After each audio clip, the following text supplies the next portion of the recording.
오늘 말씀 이사야 54장입니다. 이사야 54장 1절부터 3절 보도록 하겠습니다. 잉태하지 못하며 출산하지 못한 너는 노래할지어다. 산고를 겪지 못한 너는 외쳐 노래할지어다. 이는 홀로 된 여인의 자식이 남편 있는 자의 자식보다 많음이라. 여호와께서 말씀하셨느니라. 내 장막터를 넓히며 내 처소의 휘장을 아끼지 말고 널리 펴되 너의 줄을 길게 하며 너의 말뚝을 견고히 할지어다. 이는 내가 좌우로 퍼지며 내 자손은 열방을 얻으며 황폐한 성읍들을 사람 살 곳이 되게 할 것임이라. 오늘 말씀의 제목은 홀로 된 자를 회복시키심입니다. 지난 시간까지 살펴본 53장은 예수님의 고난에 대한 내용이었습니다. 예수님께서 어떤 모습으로 이 세상에 오셨고 또 왜 고난을 받으셨고 그리고 예수님께서 고난 받으셨을 때 어떠하셨는지 그리고 예수님께서 그 고난으로 존귀하게 되신 것을 기록하면서 예수님의 낮아지심과 예수님의 높아지심을 우리가 살펴보았어요. 오늘 본문에 있는 53장은 53장 마지막 부분에 나오는 씨를 보게 되겠다는 말씀이 성취될 것을 예언하는 말씀이에요. 그리스도의 놀라운 큰 은혜가 있을 것을 전하면서 복음이 만방에 전해질 것을 내다보며 예언한 내용이라 볼 수 있습니다. 54장은 전반부인 1에서 10절 그리고 후반부인 11에서 17절로 이렇게 나눠져 있어요. 오늘부터 보게 될 1에서 10절 말씀은 이스라엘의 회복과 그들의 화평을 얻게 될 것에 대한 말씀입니다. 먼저 오늘 본문인 1에서 3절까지에서는 하나님의 백성이 그리스도의 은혜를 통해서 창대하게 될 것을 예언하고 있고요. 4에서 8절에서는 이스라엘이 다시는 수치와 버림을 당하지 않게 하시겠다는 약속을 하십니다. 그리고 9에서 10절에서는 화평하게 하실 것이라는 하나님의 언약의 불변함에 대해서 전하고 있어요. 이 말씀에서 우리에게 권고하시기를 첫째는 기뻐하라고 권고하셨고 둘째는 아끼지 말고 역사하라고 권고하시는데 특히 복음을 위해서 모든 것을 이렇게 바칠 것을 권고하고 있습니다. 우리는 모두 예수 그리스도께서 십자가의 죽으심으로 얻은 생명의 씨입니다. 그리스도께서 죽으심으로 새 생명이 우리에게 심겨졌고 그리스도께서 죽으심으로 우리에게 구원이 왔어요. 53장 10절에서 씨를 보게 되리라 하시더니 참으로 우리를 구원하시고 복음의 씨를 심으셨습니다.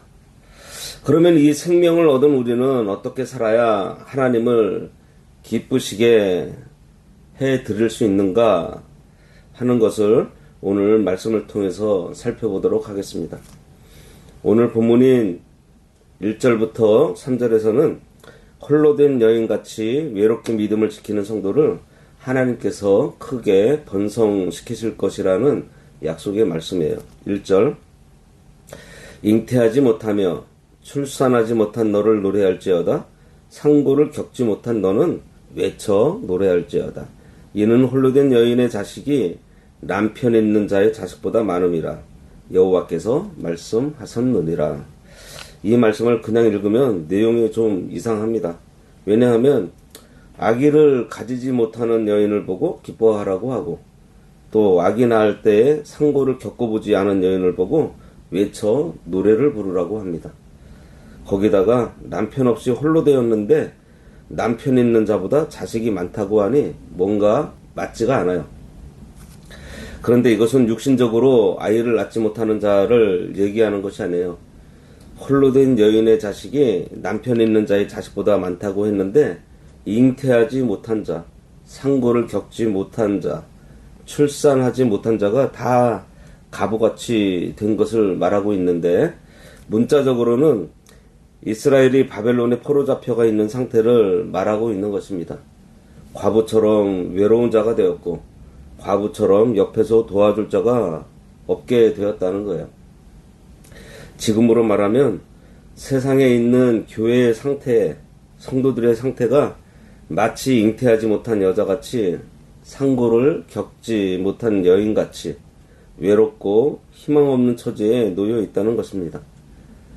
바벨론의 포로로 잡혀간 유대민족이 과부처럼 외로웠던 것처럼 교회도 이 땅 위에서는 외로운 존재라는 거예요. 예수님께서도 누가복음 12장 32절에서 너희는 적은 무리다 이렇게 말씀하셨어요. 그러니 그리스도인들은 이 땅 위에서 적은 무리로 외로운 존재라는 것입니다. 넓은 길을 가는 사람이 많이 있지만 좁은 길은 길이 협착해서 찾는 자가 적다 그랬어요. 신앙을 가진 사람이 사실 그렇게 많지 않아요. 지금 세계 인구의 4분의 1이 기독교인이라고 하지만 그 통계 안에 보면은 그 4분의 1 안에는 가톨릭 교인도 있고 또 자유주의 신학을 따르는 사람들도 있고 거기다가 통일교나 뭐 이런 이단들도 그 통계에 들어가 있다는 거예요. 그러니 그런 자들을 다 빼고 나면 그리스도를 참으로 믿는 숫자는 적다고 할 수 있습니다. 우리 교회 안에서도 마찬가지예요. 성도들이 많이 있지만 이 복음에 대한 하나님의 약속에 대한 언약을 붙들고 신앙생활을 하는 사람 생각보다 많지 않습니다. 참 그리스도인은 예수님께서 말씀하신 것 같이 아주 적은 무리입니다. 그러니 그런 자들을 다 빼고 나면 그리스도를 참으로 믿는 숫자는 적다고 할 수 있어요. 그러나 그런 적은 무리 속에 우리가 들어있다고 하는 것은 굉장히 복된 일이 아닐 수 없습니다. 여기 잉태하지 못하며 출산하지 못한 너를 노래할지어다. 상고를 겪지 못한 너는 외쳐 노래할지어다. 이것은 바벨론의 포로가 된 이스라엘로 이사야는 고난받음으로 인해서 양적으로 성장하지 못하고 적은 무리로만 남아있는 이스라엘을 잉태하지 못하는 여인으로 비유하고 있는 거예요. 이 말씀을 갈라디아 4장 27절에서 인용하고 있는데 찾아보면 기록된 바 잉태하지 못한 자여 즐거워하라. 상고를 모르는 자여 소리질러 외치라. 이는 홀로 사는 자의 자녀가 남편 있는 자의 자녀보다 많음이라 하였으니라. 이렇게 하고는 28절과 29절에서 형제들아 너희는 이삭과 같이 약속의 자녀라. 그러나 그때 육체를 따라 난 자가 성령을 따라 난 자를 박해한 것 같이 이제도 그러하도다 라고 했습니다. 이 말씀은 아브라함의 아들 중에 하갈에게 낳은 이스마엘이 13살 때 언약의 자녀 이삭은 1살이었습니다. 그때 이스마엘이 자기가 좀 크다고 이삭을 조롱하고 박해했어요. 무슨 말씀인가 하면 신령한 하나님의 교회, 신령한 하나님의 백성을 핍박하는 무리의 세력이 이 세상에서는 더 크고 강해 보인다는 것입니다. 그러니까 이 땅 위에서 하나님의 백성은요 언제나 외로운 자예요. 성도는 나그네와 거류민으로 이 세상에 속해 있지 않으므로 이 세상은 성도를 박해하고 따돌리지만 성도인 우리는 갈 곳이 있는 자들로 이 세상에 소망을 두지 말고 오직 주만 바라보며 살아야 합니다. 홀로 된 여인의 자식이 남편 있는 자의 자식보다 많음이라. 이것은 이스라엘이 포로 생활로부터 해방돼서 양적으로 성장하게 될 것을 가리키고 있는 말씀이에요. 이 양적인 증가는 1차적으로는 고레스의 칙령으로 바벨론에서 귀환한 포로들 그리고 애굽이나 저쪽 아수르, 유럽 등지로 피난을 갔었던 자들이 다시 돌아오면서 성취가 돼요. 2절 내 장막을 넓히며 내 처소의 휘장을 아끼지 말고 널리 펴되 너의 줄을 길게 하며 너의 말뚝을 견고히 할지어다. 여기 장막은 거주지를 상징합니다. 따라서 장막을 넓힌다는 것은 번성하게 된다는 것을 말해요. 지경을 넓혀가는 것입니다.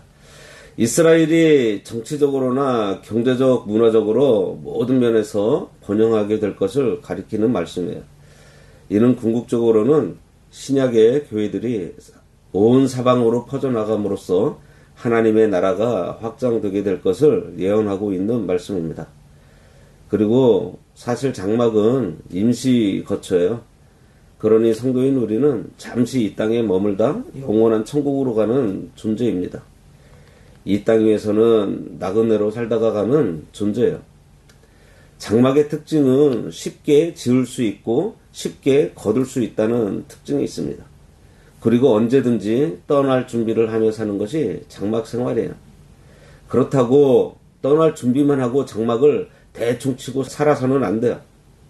오늘을 살면서 내일 죽더라도 여한이 없도록 자기에게 맡겨진 사명을 다하고 살아야 됩니다. 비록 곧 걷고서 떠나야 하지만 최선을 다해서 살아야 한다는 거예요. 여기 보세요. 장막터도 넓히고 처소의 휘장도 아끼지 말고 말뚝도 견고하게 하라고 했습니다. 하나님께서 임시로 거처할 곳인데도 불구하고 그 장막터를 넓히라고 하셨어요. 말뚝도 견고하게 박으라고 하셨습니다. 뭐예요? 있는 그 자리에서 사명을 다하라는 거예요. 바로 우리 성도들의 사명인 복음을 전하라는 것입니다. 복음을 널리 전하는 것이 하나님 나라의 지경을 넓히는 것이고요. 말뚝을 견고하게 박는 것처럼 우리 이 진리의 말씀을 반석같이 견고하게 하라는 것입니다. 3절, 이는 내가 좌우로 퍼지며 내 자손은 열방을 얻으며 황폐한 성읍들을 사람 살 곳이 되게 할 것임이라. 이 말씀은 바벨론으로 말미암아 황폐해졌던 유다가 다시 재건되어서 열국에서 뛰어나게 될 것을 예언하는 동시에 이방들이 장차 그리스도께로 돌아와 구원을 받아 창성해질 것을 예언하고 있는 말씀입니다. 황폐한 성읍들을 사람 살 곳이 되게 할 것임이라 그랬어요. 황폐한 성읍은 망했던 이스라엘 땅을 말하면서 영적으로는 황폐해진 이 세상을 가리키고 있습니다. 따라서 이 말씀은 이스라엘의 회복, 그리고 더 나아가서 이 세상의 복음화를 말하고 있는 거예요. 기도하겠습니다. 하나님 아버지, 저희들을 이 광야와 같은 세상에서 장막 생활하게 하소서.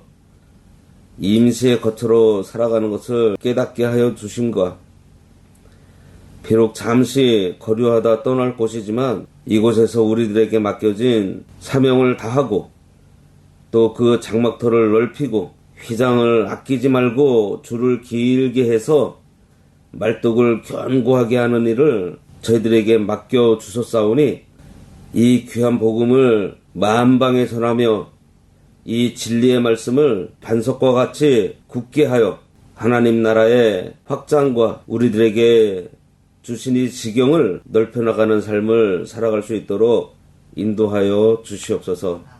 예수님의 이름으로 기도드리옵나이다. 아멘.